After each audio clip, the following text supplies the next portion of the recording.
What's going on, people? We are Tottenham TV here, back here for another episode of Predict the Prem, where me and my brother go head to head. We do our Premier League predictions, and we've got a score tally going as well. And the scores at the moment are 143 to Sim, 133 to me. Just a 10-point gap, albeit I did cut it to 3 points last week, and Sim got 2 5-pointers in a row.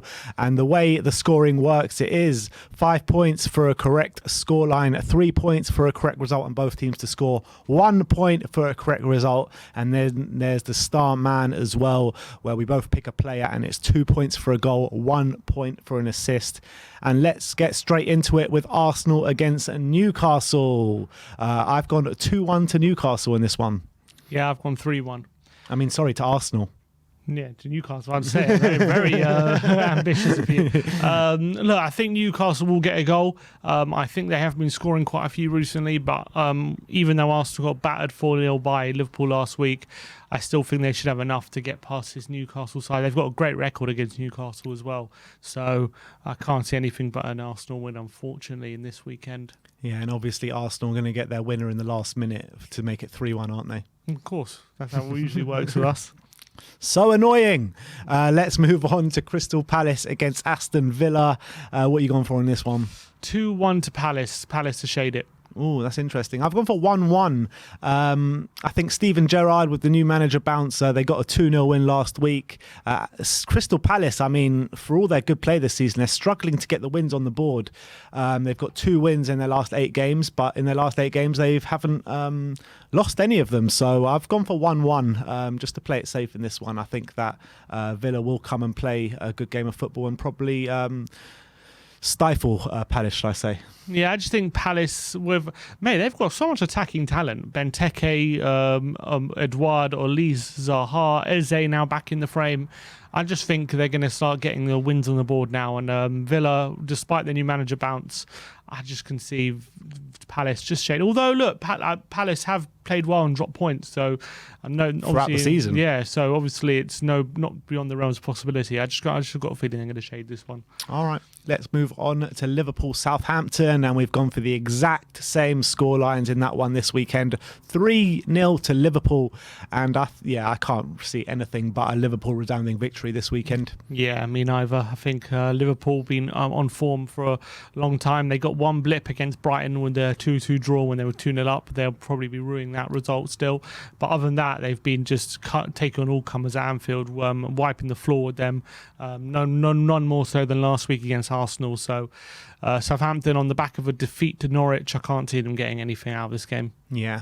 Let's move on to the last 3 o'clock game on the Saturday, which is Norwich against Wolves in a very interesting matchup. Norwich on the back of 2 wins in a row. Wolves have been pretty good throughout the whole season. Probably should be on even more points than they're on in terms of the way they've been playing their football. But I've gone for a 2-1 win to Wolves in this one. Well, I've gone for 2-0, apparently. I thought I went for 2-0. I just think that Norwich won't. I can't see Norwich getting. What did you think you went for? I thought I went for 2-1. Maybe I'm wrong. I can't remember what I've gone for now. But I do think Wolves are going to win. I do think they're going to shade it. So I think that Norwich, despite 2 wins on the bounce, I don't think they're going to come away with anything. I watched their game last week against Southampton, and they could have been out of sight, Southampton, at half time. However, Norwich did rally, and to be fair, in the second half they deserved the win. But Wolves very, very much gone under the radar after 3 defeats starting the season with no goals. They've gone under the radar massively and beating West Ham last week 1-0, very impressive result. And they're going strong, so I think Wolves will win. Yeah, completely agree. And I think even with those 3 defeats at the start of the season, they did play pretty well in all those 3 games. They just couldn't find the back of the net. And now with Raul Jimenez really coming into the season, and Hwang as well, who's had a great season so far, I can't see anything but a Wolves winning this one. But 5:30 kickoff this weekend is Brighton against Leeds at the Amex. What have you gone for in this one? I've gone for 1-1. Oh, interesting. 1-1. I've gone for 2-0 to Brighton. I know Leeds put in a good display against us last week, and they are kind of slightly coming into the season now, but I think Brighton, with their shocking form lately, I think they're going to turn it around this weekend, and I think they're going to get back to basics and back to winning ways. Yeah, I don't know. I just feel like they're really struggling for getting goals at the moment. They're still playing well, but they're really struggling to get into form. And I feel like their problems of last year are creeping up into this season, where they're struggling to score goals when they're on top. And last week against Villa, they were much in the game up until late on, and they ended up giving it up right in the last 10 minutes. I just feel like at the moment, Brighton are they're struggling for form, and and so are Leeds. So that's why I've just gone for the draw. Interesting. All right, let's move over to the Sunday games, and the first one we're going to talk about is Brentford against Everton. Both teams on shocking form really at the moment. Brentford can't buy a win at the moment. Everton can't really buy a win at the moment as well. So let's look at our predictions. I've gone for 2-2. I've gone for a Desmond. I've gone for 2-1 Brentford. I just feel like with no Richarlison and no Calvert-Lewin, it's going to be very difficult for Everton to really hurt the opposition. I do find that they might get a goal from somewhere, maybe a Gray or a Townsend. But Brentford at the moment, despite their bad form, they're still playing fairly well, even though they've had damaging defeats to Burnley and to Norwich in there. But home and from the home crowd, they got 3 goals last week against Newcastle. So although they got pegged back in defence, they'll be happy with the goals they scored. They should have won the game. So I think they might come for some joy in this week with this one against Everton. Interesting. I think it's going to be one of those battles, a ding-dong battle at Brentford. And I think Everton, as much as they've been shocking so far, I do think they can find a couple of goals from somewhere, albeit Calvert-Lewin and Richarlison both being out. And Brentford as well, I think they know where the net is as well. So I think it will be an interesting matchup this weekend, definitely. But let's move on to Turf Moor. Burnley against Tottenham, and both of us going for the exact same scoreline. Again, 2-0 to Spurs. And let's hope it's that, isn't it? Yeah, definitely, and I'm hoping that Spurs can make it a tough one. But I think Burnley are playing quite well recently, so it's not going to be an easy game.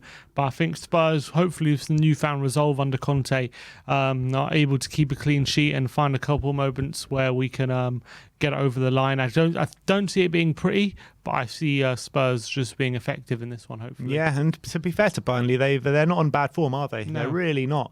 Not really losing many games at the moment. They're not really winning that many games, but they're hard to beat, that's for sure. Let's move over to Leicester against Watford. Watford are literally the definition of Jekyll and Hyde. Leicester are flattered to deceive this season, but we've both gone for the same prediction, and that is 2-1 to Leicester. Yeah, it's gonna. I mean, it could be anything because of how we never know what Watford. I've got a feeling Watford even might get a result, but I think Leicester should have enough quality just about to get over the line in this one. So I've just gone for them to shade it. But with Leicester playing Thursday night, with Watford on good feeling after beating Man United 4-1, I wouldn't even be surprised. Raneri going back to his old club as well. I wouldn't be surprised if Watford turn up and get a result, but I've just gone for Leicester to shade it. All right, the last 2 games on the Sunday, and 2 big ones. Let's start off with Manchester City against West Ham. Sim, you've gone 2-0. 2-0. I've gone 2-1. I think West Ham can find a goal from somewhere. They always seem to do. I think they had an amazing result against Liverpool a couple of weeks back, 3-2 at the London Stadium. So I can see them getting a goal from somewhere. But I think Man City will just be a bit too strong for them here at the City of Manchester Stadium. I mean, for me, it depends if Antonio plays or not, but I think without Antonio, they're going to struggle to really hurt Man City. They're so strong defensively at the moment, Man City, the way they just don't give you a touch on the ball. So I've just gone for them to keep a clean sheet and win 2-0. I think, the goal for West Ham for me comes from a set piece this weekend. They're so strong at attacking those set pieces with all their big defenders and stuff like that. Thomas Souček in the middle as well. So I got a feeling they could grab one from a set piece. But yeah, I think Man City will come out with the 3 points. Let's move over to Chelsea against Manchester United. And I've gone for 2-0 to Chelsea. I've gone 3-0. Oh, another last-minute goal then incoming then. Exactly. I just think Chelsea are on a roll at the moment, and they're hard to stop, even though they've got attackers missing. I think Werner actually is back in the side anyway because he scored against Juventus midweek, but they haven't found it hard to score of late, even without their attacking players. And just the way they're playing, with their fullbacks becoming like wing forwards at the moment, the way they're playing, adding to that the attacking midfielders and the forwards, supplying the attack. It's going to be very difficult for Man United to stop that. And Man United, despite winning in midweek, I can't see them. I think it was a good win for them, but I don't see them taking that into the Chelsea game and thinking that's going to be good enough to get a result. So I still think Chelsea should win this. Yeah, even with Man United's win in midweek, I saw nothing in that game that tells me that they can take on this Chelsea side, this structured Chelsea side, this really, really difficult to beat Chelsea side. I mean, they're looking like they're playing like champions at the moment, Chelsea. They really are. The way they're structured, the way their fullbacks are playing, albeit Chilwell did get a big injury and he's been massive for them. But Reece James on the other side, their top goal scorer, absolutely stunning season he's having. So I just can't see anything but a resounding Chelsea victory in this game.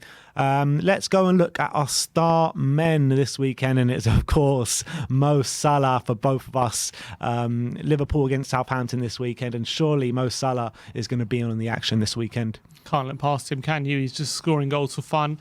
Got a goal again last week against Arsenal, got a goal midweek against Porto, lovely finish at the near post.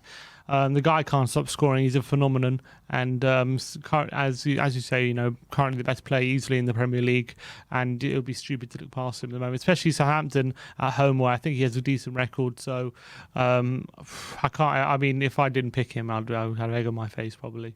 Yeah, I mean, you're not making that Edouard mistake once again. I thought you might have gone for Benteke this weekend. I'm thinking about it. I knew you were. I knew it. But not against Villa. I'd think Southampton at home. It's just too easy.